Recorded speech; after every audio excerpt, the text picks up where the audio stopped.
I want to tell you a quick story. A few months ago, I met a man in his late 60s who came to see me after his cardiologist gave him some hard news. His arteries were clogged. His heart was struggling. He was told there wasn't much that could be done. Just manage the symptoms, take the meds, and hope things wouldn't get worse. But instead of giving up, he decided to try something different. He changed how he ate. He started walking every day. He focused on healing from the inside out. 6 months later, his numbers shocked even his doctors. His cholesterol dropped. His blood pressure came down. His energy came back. The plaque in his arteries, it began to regress. No magic pill, no surgery, just food, just lifestyle. And that's what I want to talk to you about today. Because what if I told you you could support your heart, reduce your medications, and even reverse some heart disease by feeding the right bacteria inside your gut? What if the real power wasn't in your medicine cabinet, but in your kitchen? Today, we're diving into the real science behind how dietary fiber, something as simple as oats, apples, or lentils, can transform your cardiovascular health. We'll talk about what it is, how it works, and why your gut may just be the most important heart organ you didn't know you had. Are you ready? Let's get into it. Let's start with something simple but often overlooked. Why do people get heart disease in the first place? It's not just about age. It's not just bad luck. It's what happens inside your body day after day, year after year, until something breaks. Think about your blood vessels like the plumbing in your kitchen sink.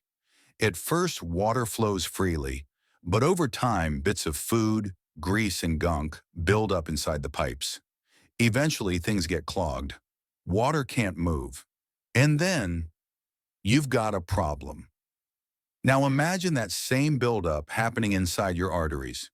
Your arteries are the tubes that carry blood, rich with oxygen and nutrients throughout your body, especially to your heart. But when we eat too many processed foods, too much saturated fat, or too much sugar, tiny injuries start forming in those artery walls. Those injuries are like little potholes on a highway. And guess what fills those potholes? Fat, cholesterol, inflammation. Over time, those potholes turn into roadblocks. Your blood can't flow as easily. And your heart, it has to work harder, under more pressure, with less oxygen. That's when the danger builds. If one of those blockages ruptures, just like a bubble popping inside a pipe, it can instantly stop blood flow to the heart muscle. That's a heart attack. Now here's a question. Why does this happen to some people earlier than others? It's not just about genetics. It's about inflammation. It's about what you eat. And most importantly, it's about whether your body can repair itself fast enough to keep up with the damage. Because here's the good news. Your blood vessels are not fixed in place. They're living, dynamic tissue. They can heal. They can regenerate. They can rebuild. But only if you give them the right tools. That's where fiber and your gut comes in. Because the same food that clogs the arteries can be replaced with food that cleans them. Instead of feeding inflammation, you can feed healing. And that single shift could change everything. Now let's talk about something that still surprises a lot of people. Dietary fiber doesn't just keep you regular. It can protect your heart in ways most medicines can't. For years, scientists believed fiber worked like a sponge, soaking up cholesterol in your gut so it couldn't enter your bloodstream. That made sense. But it turns out that's only part of the story. Today, we know something far more powerful is going on. When you eat fiber, especially from plant-based whole foods, you're not just feeding yourself, you're feeding your gut bacteria. And these bacteria, they're not freeloaders, they're workers, busy microscopic factory workers that live in your gut and help run your entire metabolism. When you give them fiber, they break it down into something called short-chain fatty acids, tiny compounds like acetate, propionate, and butyrate. These short-chain fatty acids are like text messages sent through your bloodstream. They travel throughout your body, delivering a single message: calm the inflammation, balance the system, let's repair what's broken. They help lower your LDL, the so-called bad cholesterol. They reduce your blood pressure. They improve how your body handles sugar and insulin, which is critical for anyone with prediabetes or diabetes.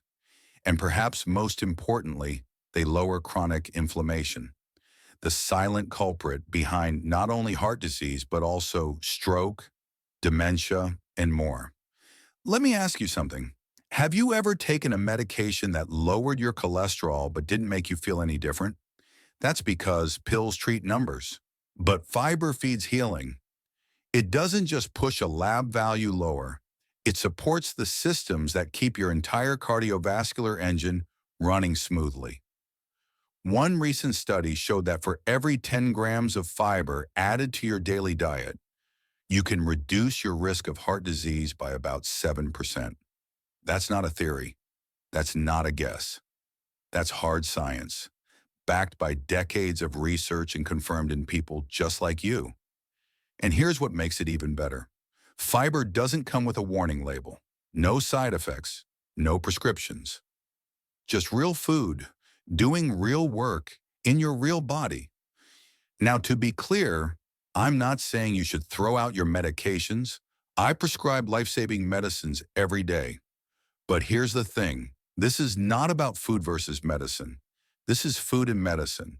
Because when you support your gut, you support your heart. And when you support your heart, you support your life. By now, you're probably wondering, okay, Dr. Lee, so what exactly should I eat? Let's keep it simple. If you want to feed the gut bacteria that help heal your heart, you need to give them what they love most: real, whole, unprocessed, fiber-rich foods. Here's a list I like to call the everyday heart helpers. And no, you don't need to shop at a fancy health store. These are everyday foods, many of which you probably already have in your kitchen. Lentils and chickpeas. These little legumes are fiber-packed and incredibly versatile. Add them to soups, stews, or salads. 1 cup of cooked lentils gives you over 15 grams of fiber. That's a powerhouse. Avocados, creamy, delicious, and rich in both soluble fiber and heart-healthy fats. Instead of mayo or butter, try a spread of avocado. Your arteries will thank you. Oats. A bowl of steel-cut or old-fashioned oats in the morning? That's not just breakfast, it's medicine. Oats contain beta-glucan, a special kind of fiber that directly lowers LDL cholesterol. Apples, simple, sweet, and full of soluble fiber. Eat the skin, too. That's where much of the fiber lives. An apple a day? It's not just a saying. Walnuts. A handful a day can help lower inflammation thanks to fiber and plant-based omega-3s. Swap them in for chips or cookies when the snack cravings hit. Whole grains. Brown rice, quinoa, barley, whole wheat bread. These give your gut what it needs to thrive. Dark leafy greens, spinach, kale, arugula. Not only are they fibrous, but they also contain natural nitrates, which help widen your blood vessels and improve circulation. Beets, nature's nitric oxide booster. Whether roasted, grated raw, or blended into smoothies, beets help open up blood flow. Fatty fish, sardines, mackerel, salmon, anchovies, halibut. These are rich in omega-3s, which lower inflammation and help keep blood vessels flexible. Extra virgin olive oil, rich in polyphenols that reduce oxidative stress and inflammation. Use it to cook, use it to drizzle, use it daily. Now let me pause here to say something important. This isn't about being perfect. It's about being consistent. I've heard from so many of you who said, I started eating lentils, oats, and avocado just a few times a week, and I feel the difference. That matters, because when you feel better, you do better. And that momentum is what keeps change going. So instead of thinking, what do I have to give up? Try asking, what can I add today that feeds my heart and heals my body? Even one small change can begin to shift your health in the right direction. Now that we have talked about what to add to your plate, let's talk about something just as important, what to avoid. Because here's the truth, some foods actively work against your heart. They cause inflammation, they damage the lining of your blood vessels, they feed the kind of bacteria in your gut that actually promote disease, not health. Let's start with the big one, processed meats.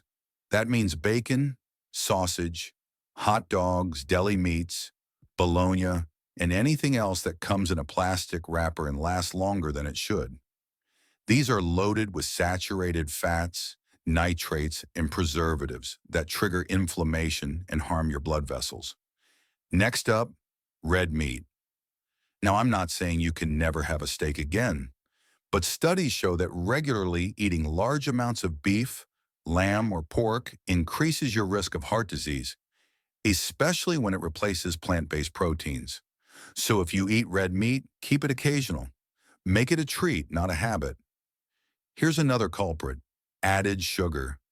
You might think, well, I don't eat candy every day, but sugar hides in places you'd never expect. Salad dressings, breads, yogurts, and sauces. And don't even get me started on soda. Whether regular or diet, it spikes your insulin, feeds inflammation, and puts your heart at risk. Instead of saying, I can't have sugar, reframe it. I choose to protect my heart, so I'll skip the soda. That mindset shift makes all the difference. Let's not forget about ultra-processed foods. Those packaged snacks with mile-long ingredient lists full of things you can't pronounce. These products often have low fiber, high salt, chemical additives, and unhealthy fats that wreck your gut and your arteries at the same time. So here's a simple rule. If it's made in a plant, it probably heals. If it's made in a plant factory, it probably harms. Now, I know giving up certain foods can be tough, especially sugar. Many people tell me it feels like an addiction, and science backs that up. The good news? You don't need to be perfect. You just need to make progress. Start by replacing one sugary drink with sparkling water and lemon. Trade that bag of chips for a handful of walnuts or some roasted chickpeas. Swap the deli sandwich for a homemade lentil wrap. Every choice counts. Instead of focusing on restriction, focus on nourishment. Because when you crowd your plate with foods that heal, there's less room for the ones that harm. And your heart, it will notice. By now, you've probably realized something powerful. Heart health isn't just about what's on your plate. It's about how you live. Food is the foundation, yes, but it works best when it's part of a bigger picture. Let's start with the simple truth. Your blood vessels are alive. They're not just tubes, they're living tissue, flexible, responsive, and surprisingly smart. And like all living tissue, they can be damaged, but they can also heal. Every day, your arteries are either breaking down or building up. The choices you make, your sleep, your stress, your movement, your relationships, they all influence which direction your body goes. You see, chronic stress doesn't just make you tired or grumpy. It raises your cortisol, spikes your blood pressure, and wears down your heart. Poor sleep, same story. It disrupts your metabolism, increases inflammation, and slows down the repair of your blood vessels. Loneliness, believe it or not, it's one of the strongest predictors of heart disease in older adults. But here's the good news. You can change all of that. You can wake up and take a walk in the morning light. You can call an old friend. You can stretch, breathe, pray, or sit quietly with a cup of green tea. These moments aren't just nice. They're necessary. They're medicine. And when combined with a fiber-rich, plant-powered diet, they create something even more powerful, regeneration. Let me give you a visual. Imagine a winter highway covered in cracks, potholes, and patches from years of snow, salt, and traffic. That's your blood vessels after decades of poor diet and stress. Now picture spring. The sun melts the ice, the repair crews show up, fresh asphalt, smooth lines, safe lanes. That's what your body's capable of when you support it. And fiber? Fiber is part of the repair crew, along with polyphenols, omega-3s, sleep, movement, and love. So no, this isn't about perfection. It's about pattern. It's about progress. It's about taking care of your body, not just with food, but with your daily rhythm. Because when you live like your heart matters, it starts to heal like it was meant to. So let me bring it all home. You've just learned how something as simple as fiber, something you can find in a bag of oats or a handful of lentils, can help your heart heal. You've seen how your gut bacteria are quietly working behind the scenes, turning your meals into medicine. You've seen how certain foods support blood flow, lower inflammation, and give your arteries the tools they need to repair themselves. And you've seen how powerful it is when all of this, your food, your lifestyle, your mindset, comes together. Now let me ask you something. What's one change you can make today? Not next week, not after your next doctor's visit, not when life slows down. Today. Maybe it's adding a bowl of steel-cut oats to your breakfast. Maybe it's walking around the block after dinner instead of heading straight to the couch. Maybe it's cutting back on soda or swapping in some roasted chickpeas for that bag of chips. Whatever it is, let it be small, let it be simple, and let it be consistent, because one decision leads to the next. One win builds another. And before you know it, you're not just trying to be healthy, you are healthy.